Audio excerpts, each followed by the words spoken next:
So, hello guys. Try nating magpaganda. Alam ko namang maganda na ako, pero lagyan natin ng konting arte. Ito, ginamitan ko siya nito pareho. So yun na nga, tumaas. Tsaka isa pa, ito tinesting. Ito kasi yung mabigay ng kapatid ko, bunso. Ayan, lagyan natin.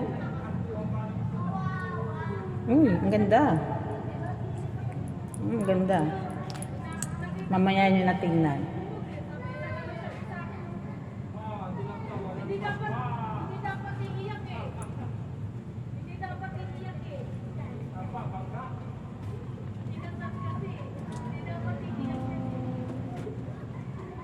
Pero sa totoo lang guys, hindi talaga ako nagagamit ng mga ganito. Hindi talaga ako gumagamit ng mga ganito eh.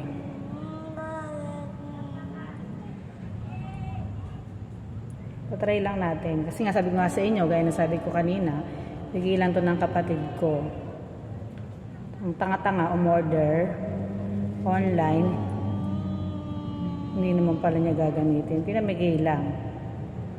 So dahil nga may pagkamaarte ang ating nyo, sige, atin na lang. Naku, kung may kumukontra ng bata. Hindi naman lalaya si mama. Dito lang, okay na kasi nakakatakot baka lumagpas pa. Ewan ko kung nakikita nyo yung kagandahan ko. O, diba? Tapos meron din ditong, eto, ano ba to?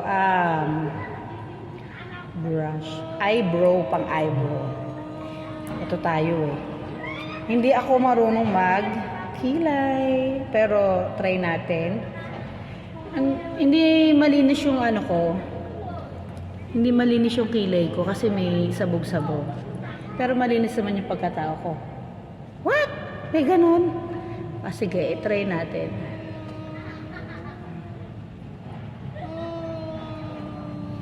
Bahala na si Batman. Ano nangyari? Sige.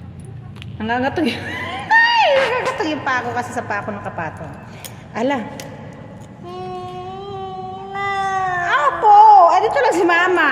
Then try natin siyang i-brush. Ewan ko kung may effect. Well, parang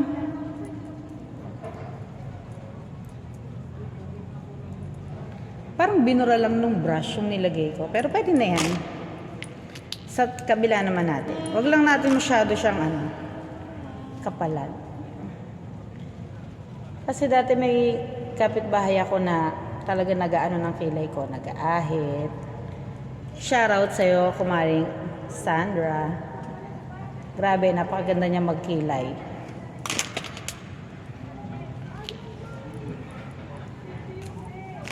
Tapos lagyan ito ulit.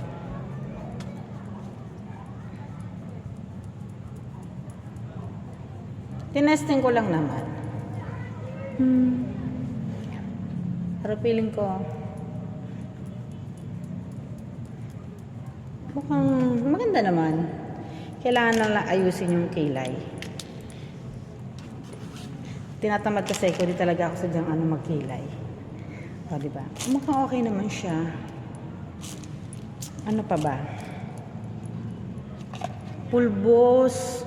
Pero huwag na tayo magpulbos. Mamaya na pala tayo magpulbos. Mag-lipstick na kasi yung pulbos andun pa sa tayuan. Di siya naniniwala. Ano ba, nak?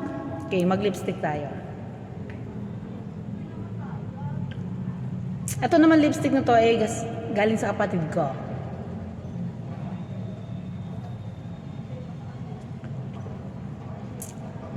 Sa kamukha ko. Bahala siya. Pag nagreklamo siya, hindi ko siya kamukha. Pero lahat naman sila ng mga kapatid ko kamukha ko. Saan ba magmamani mga kapatid? Siyempre, sa ating maganda. Naku, ano nangyari?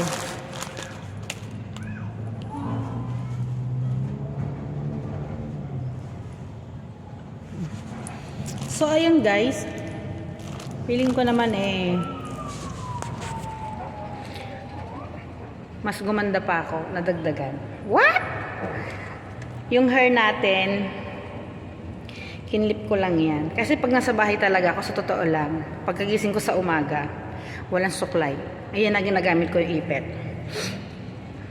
Hindi na ako magpupulbos, hindi naman siya oily. Kasi maganda yung ginagamit kong sabon, kasi ganda ko. Ano? Pero totoo yan, promise. Diba? Hindi na ako naglagay ng hikaw. Pero, may hikaw ako. Ayoko na kasi maglagay ng hikaw kasi masyado tayong gaganda. So, yun lang guys. Maraming salamat. Update ko kayo. Huwag na natin i-update kung ano reaksyon nila mamaya. Sasabihin lang naman nila, wow, ang ganda mo. Bye guys!